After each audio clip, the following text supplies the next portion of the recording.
కృష్ణా జిల్లాలో భారీగా రేషన్ బియ్యం పట్టుబడింది.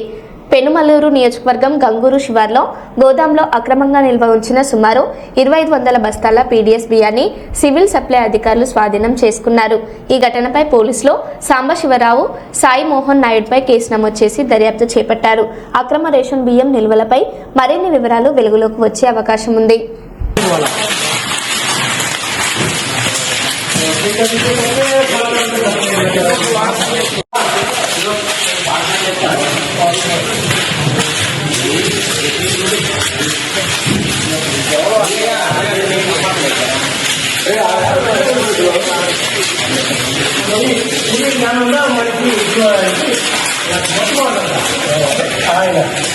మొత్తం తట్టండి అన్న ఒక చేతి పదిహేను గోడు ఎట్టామంటారు.